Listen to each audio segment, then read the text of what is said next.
O Livro Vermelho, Citações do Presidente Mao Tse-tung, Parte 3, Socialismo e Comunismo. O comunismo é simultaneamente um sistema completo de ideologia proletária e um novo regime social. Esse sistema e esse regime diferem de qualquer outro sistema ideológico ou regime social, e são os mais completos, progressistas, revolucionários e racionais da história da humanidade. O sistema ideológico e o regime social do feudalismo já entraram no Museu da História.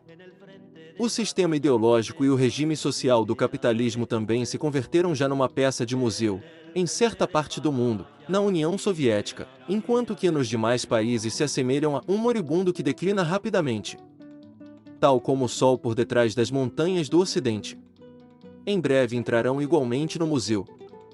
Só o sistema ideológico e o regime social do comunismo estão plenos de juventude e vitalidade, propagando-se pelo mundo inteiro com a impetuosidade da avalanche e a força do raio. Sobre a democracia nova, janeiro de 1940, Obras Escolhidas, tomo 2º. O sistema socialista acabará por substituir o sistema capitalista, essa é uma lei objetiva, independente da vontade do homem. Por muito que os reacionários tentem impedir o avanço da roda da história, tarde ou cedo a revolução se fará e conquistará inevitavelmente a vitória. Discurso na reunião do Soviete Supremo da URSS em comemoração do 40º aniversário da Grande Revolução Socialista de outubro, 6 de novembro de 1957. Nós, os comunistas, nunca dissimulamos as nossas aspirações políticas. Está bem definido, não cabe a menor dúvida que o nosso programa de futuro, o nosso programa máximo, é fazer avançar a China para o socialismo e para o comunismo.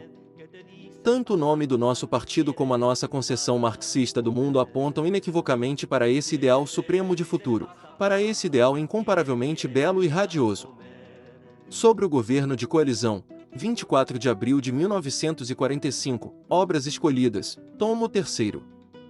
Visto no seu conjunto, na China, o movimento revolucionário dirigido pelo Partido Comunista abrange duas etapas, isto é, a Revolução Democrática e a Revolução Socialista, que são dois processos revolucionários essencialmente diferentes. Sendo que o segundo processo só pode ser realizado depois que o primeiro tenha sido concluído.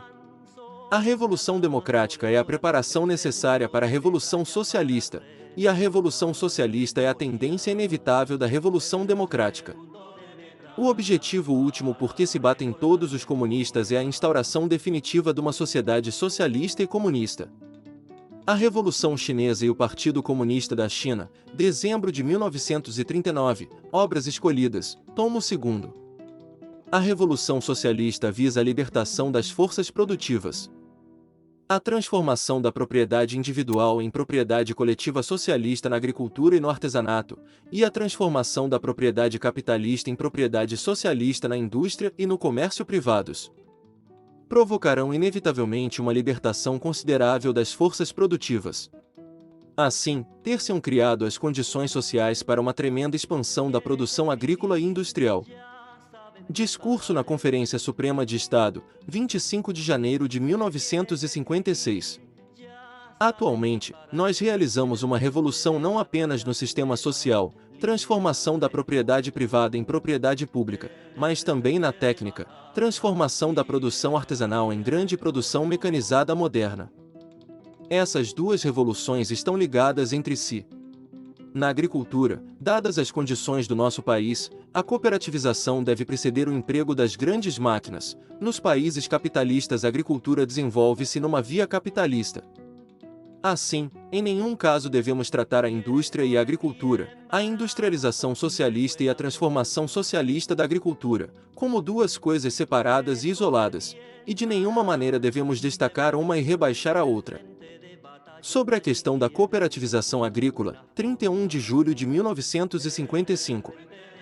O novo sistema social acaba apenas de ser estabelecido e requer um certo tempo para que se consolide. Não se deve pensar que o novo sistema pode ser completamente consolidado logo após a sua instauração, pois isso não é possível. Há que consolidá-lo passo a passo. Para se concluir a consolidação definitiva, é necessário não somente realizar a industrialização socialista do país e perseverar na revolução socialista sobre a frente econômica. mas também realizar uma luta revolucionária e uma educação socialistas constantes e árduas, quer na frente política quer na frente ideológica. Além disso, torna-se necessária ainda a contribuição de diversos fatores internacionais. Discurso pronunciado na Conferência Nacional do Partido Comunista da China sobre o Trabalho de Propaganda, 12 de março de 1957.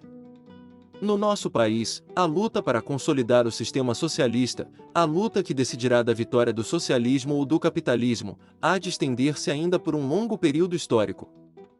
Contudo, é preciso que todos compreendamos que o novo sistema socialista há de indubitavelmente consolidar-se.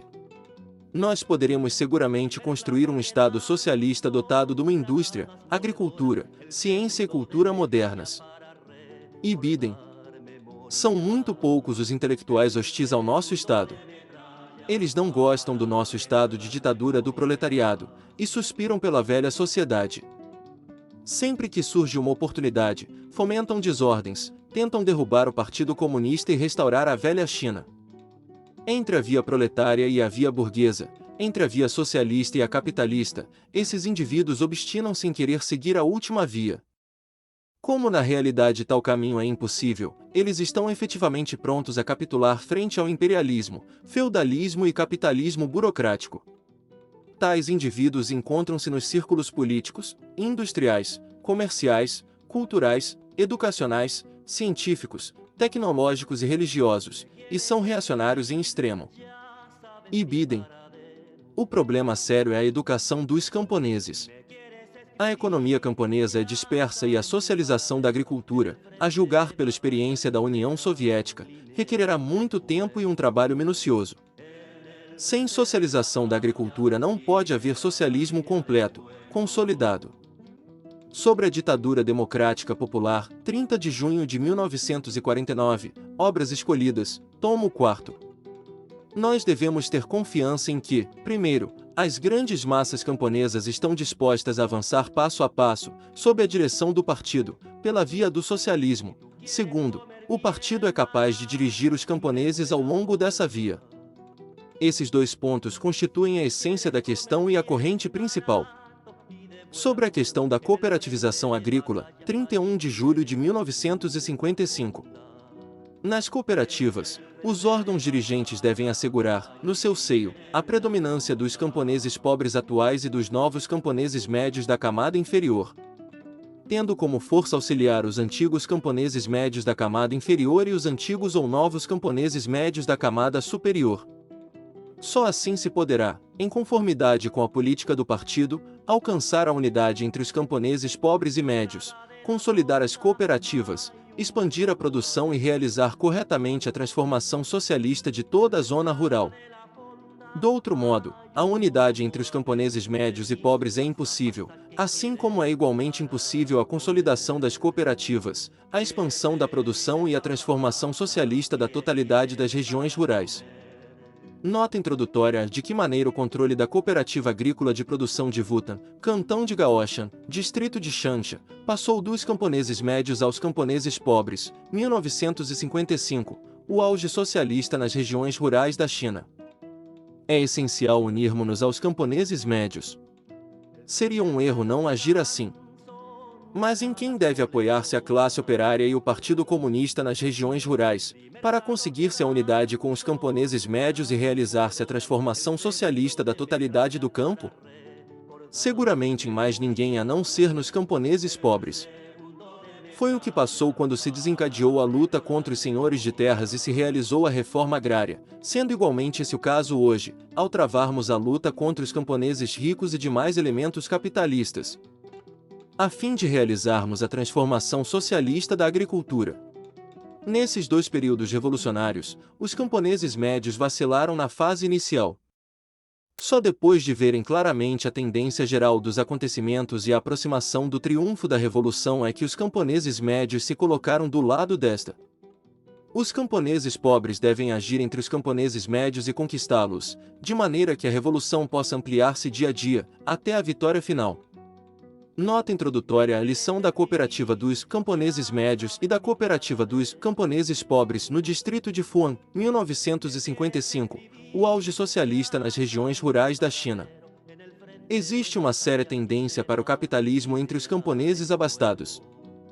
Essa tendência alargar-se-á se relaxarmos num mínimo que seja o nosso trabalho político entre os camponeses, durante o movimento de cooperativização ou mesmo durante um longo período depois disso. Nota introdutória: uma luta decidida deve travar-se contra a tendência ao capitalismo, 1955, o auge socialista nas regiões rurais da China. O movimento de cooperativização agrícola tem sido, desde o início, uma séria luta ideológica e política. Nenhuma cooperativa pode ser estabelecida sem que se passe por essa luta. Antes que um sistema social completamente novo possa ser construído no lugar de um velho, é preciso limpar primeiramente o terreno. Invariavelmente, os resíduos das velhas ideias que refletem o velho sistema permanecem no espírito dos homens durante muito tempo, e não desaparecem facilmente. Depois de estabelecida, uma cooperativa tem ainda que passar por muitas lutas antes que possa consolidar-se. E mesmo depois dessa consolidação ela ainda pode fracassar, se relaxar por um momento os seus esforços. Nota introdutória: uma séria lição, 1955, o auge socialista nas regiões rurais da China. Nos últimos anos, no campo, a tendência espontânea para o capitalismo tem estado a desenvolver-se diariamente. Com novos camponeses ricos a surgirem por toda a parte e muitos camponeses médios abastados a esforçarem-se por transformar-se em camponeses ricos. Por outro lado, muitos camponeses pobres ainda continuam a viver na miséria por falta de suficientes meios de produção, endividados uns e outros vendendo ou arrendando a terra de que dispõem. Se essa tendência continuar sem reparo, a polarização nas regiões rurais agravar-se-á inevitavelmente, dia a dia.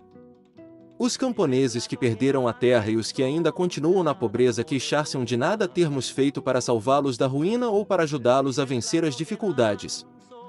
E nem os camponeses médios abastados que estão a avançar na direção capitalista ficarão contentes conosco, já que em nenhum caso poderemos satisfazer os seus pedidos a não ser que queiramos seguir a via capitalista. Poderá então, nessas circunstâncias, continuar a manter-se firme a aliança operário-camponesa? Claro que não. Não há solução para tal problema a não ser numa nova base, isto é, realizar passo a passo a transformação socialista do conjunto da agricultura.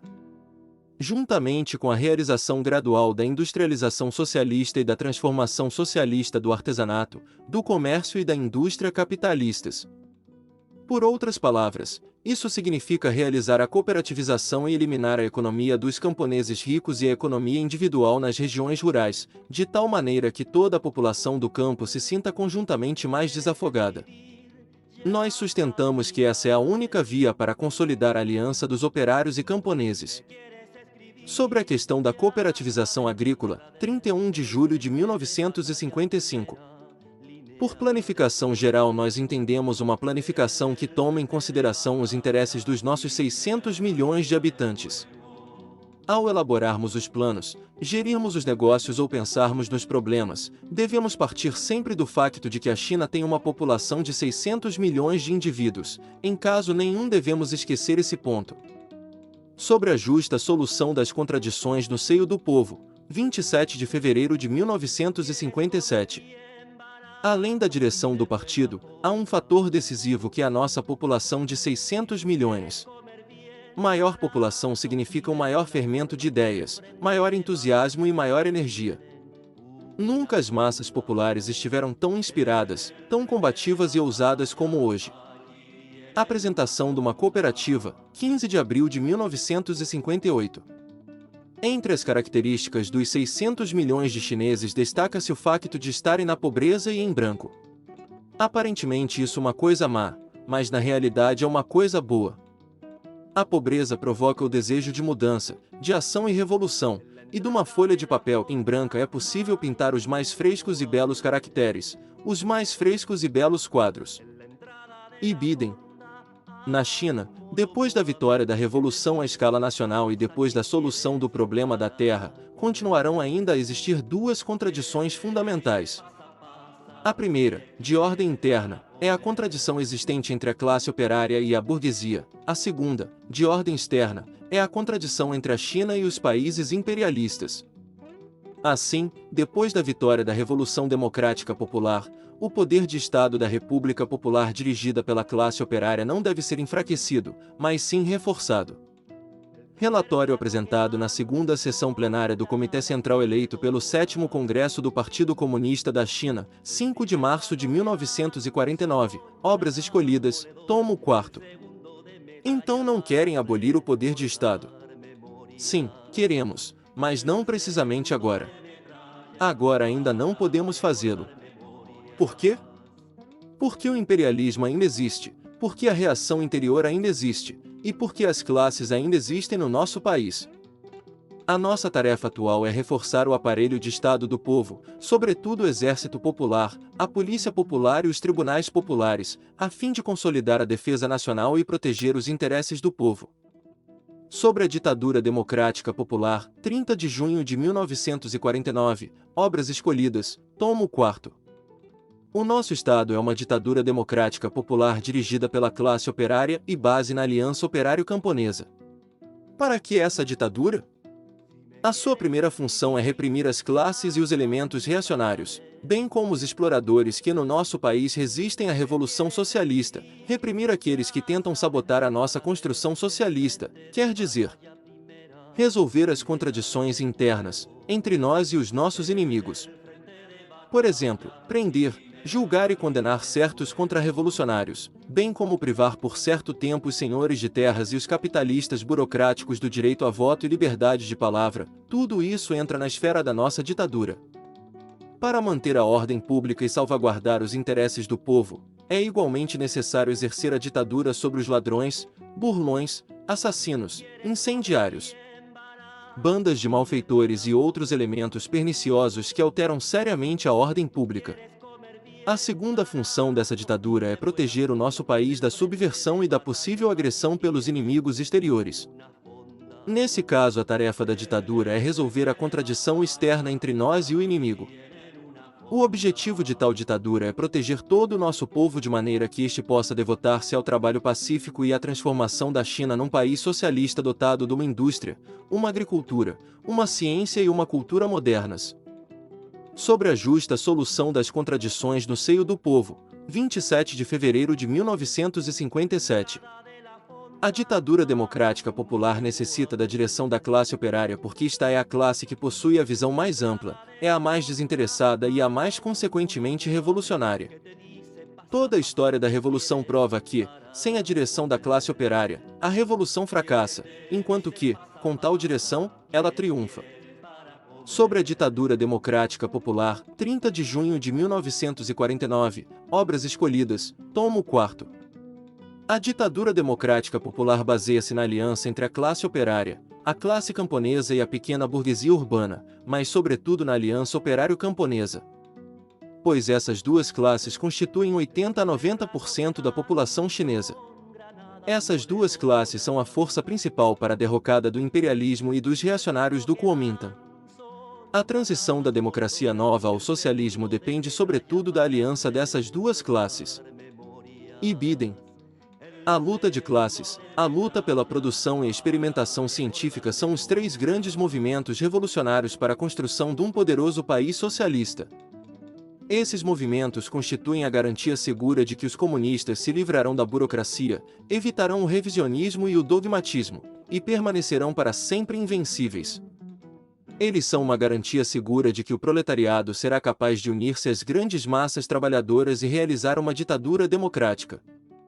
Se, na falta desses movimentos, os senhores de terras, os camponeses ricos, os contra-revolucionários, os maus elementos e os mais diversos gênios do mal ficassem com liberdade de ação, e os nossos quadros fechassem os olhos a tudo e se, inclusivamente, muitos deles falhassem na distinção entre o inimigo e nós próprios, colaborando com o inimigo e deixando-se corromper, dividir e desmoralizar por ele.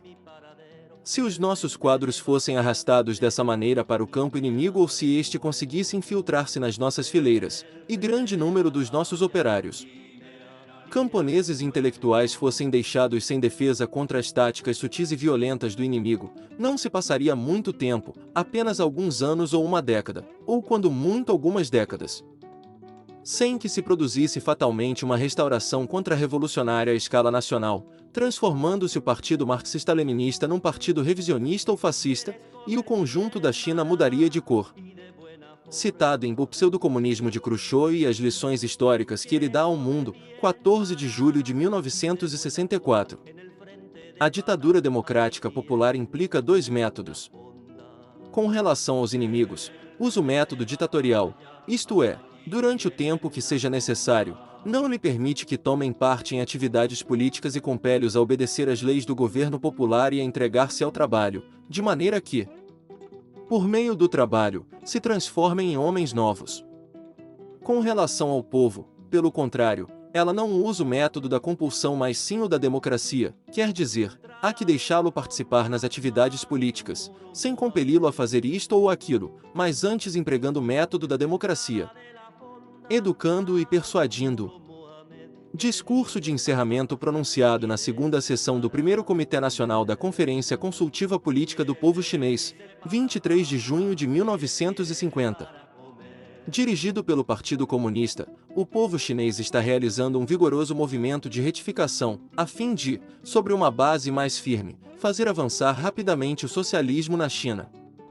Trata-se de um movimento para a realização de um debate à escala nacional, simultaneamente guiado e livre, tanto nas cidades como no campo, e recaindo sobre questões tais como a via socialista e a via capitalista. O sistema de base do Estado e as suas medidas políticas importantes, o estilo de trabalho dos quadros do partido e do governo, e a questão do bem-estar do povo, um debate apoiado em factos e argumentos. De maneira que se resolvam de forma correta as contradições efetivamente existentes no seio do povo e que requerem uma solução imediata. Trata-se do movimento socialista para a autoeducação e a autotransformação do povo. Discurso na reunião do Soviete Supremo da URSS em comemoração do 40º aniversário da Grande Revolução Socialista de outubro, 6 de novembro de 1957. O grandioso trabalho de edificação põe diante de nós uma tarefa extremamente árdua. Embora existam mais de 10 milhões de membros no nosso partido, eles não constituem mais do que uma parte muito reduzida da população total do país. Nos organismos de Estado e no conjunto das atividades da nossa sociedade, muito do trabalho tem de ser feito por indivíduos que não são membros do partido. É impossível realizar bem esse trabalho enquanto não soubermos apoiar-nos nas massas populares e cooperar com os não membros do partido. Ao mesmo tempo que vamos reforçando a unidade do partido, devemos continuar a reforçar a unidade entre todas as nacionalidades, classes democráticas, partidos democráticos e organizações populares. A fortalecer e ampliar a Frente Única Democrática Popular, assim como devemos, em todos os sectores do nosso trabalho, corrigir conscienciosamente qualquer manifestação negativa prejudicial à unidade entre o partido e o povo. Discurso de abertura no 8º Congresso Nacional do Partido Comunista da China, 15 de setembro de 1956.